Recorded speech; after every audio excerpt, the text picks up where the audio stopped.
not so fast. A plan to tax your Uber and Lyft rides to help solve the Milwaukee County's budget troubles hits a stop sign.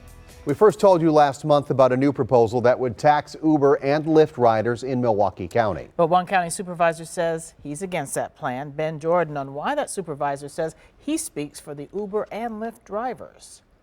County Supervisor Dan Sebring says he drives for Lyft in Milwaukee, and he doesn't think his riders should be on the hook for helping solve the Milwaukee County transit system's budget woes.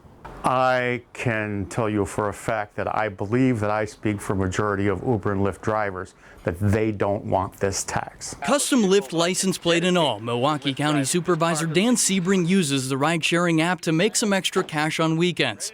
He worries Lyft and Uber customers will choose other options if Milwaukee County is able to implement a 50 to 60 cent fee per ride as proposed. I think that this is an attempt to punish people for not riding the bus. Milwaukee County Supervisor Sylvia Ortiz-Velez came up with the idea after noticing more than a dozen other cities and states implementing a similar fee. She argues Lyft and Uber rides are causing more wear and tear on the roads while cutting into MCTS ridership.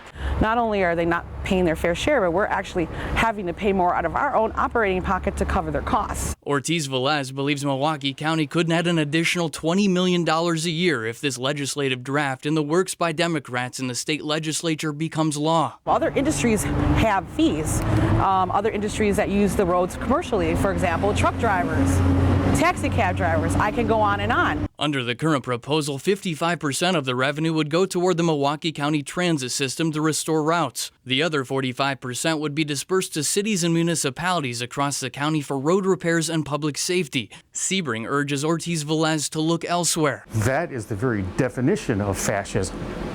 So I can't sit still and let that go. I reached out to both Uber and Lyft for a comment on this proposal. Neither have gotten back to me. Reporting in downtown Milwaukee, Ben Jordan, today's TMJ4.